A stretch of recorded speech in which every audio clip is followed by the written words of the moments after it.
You know, sometimes the simplest things, the most cheerful little stories, actually come from the most profound places. And that's what we're going to do today. We're going to peel back the layers on a story that is so much more than it looks on the surface. So meet Kika. Just looking at her, she's all about joy, right? And the story she's in is this tiny, sweet tale about sharing. But, and this is the whole point, the reason that story even exists, well, that carries the weight of history. All right, so first things first, let's get to know our main character, Kika the Giggler. Okay, so who is Kika? Well, her creator paints this picture of a character who is just fundamentally cheerful and optimistic. She's curious, she loves nature, and she really loves people. Kika is basically a little ball of pure, uncomplicated happiness. And that joyful personality, it just shines right through in her stories.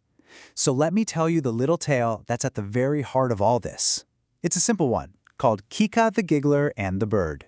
The story starts out pretty much how you'd imagine. It's a gorgeous day, blue skies, sunny, and Kika lays out a blanket for a picnic to enjoy a nice slice of bread.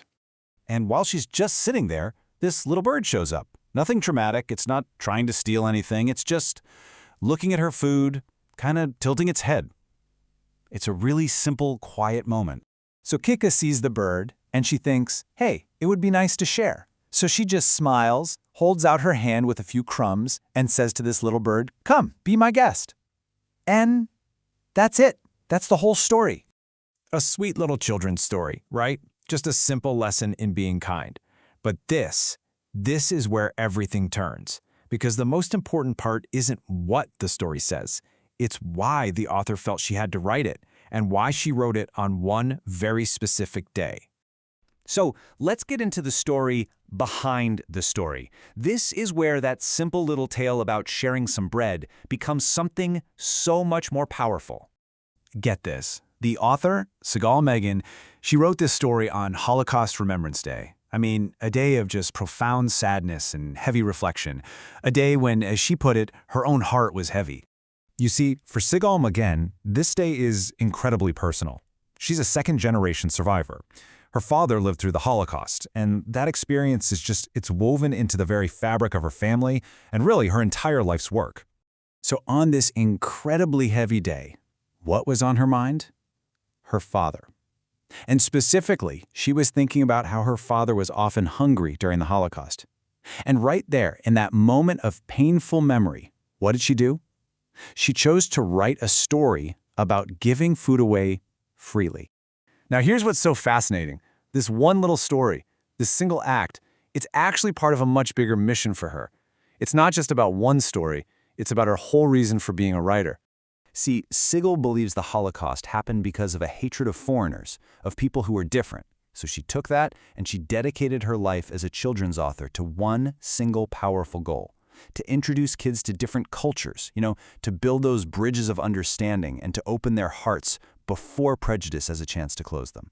And what's amazing is that the character of Kika herself, she wasn't born from that darkness at all. She actually came from a place of light.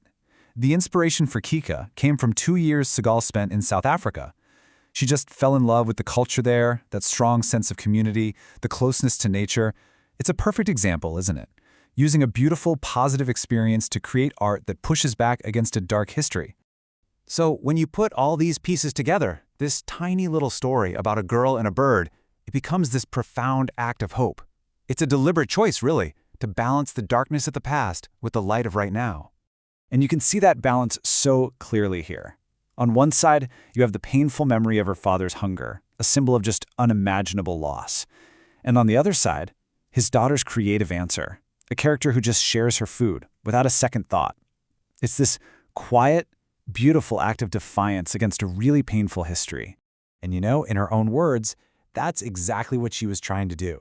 She called it her modest contribution, just a way to bring some balance, to make sure that on a day when we remember the absolute worst of humanity, we also take a moment to remember our incredible capacity for simple, smiling kindness. And all of this really leaves us with a pretty powerful question, doesn't it? The author used her gift, her talent, to create this small act of light in response to a great darkness. So it makes you wonder, what simple story or what small act of kindness can you or I share to bring just a little more balance to the world.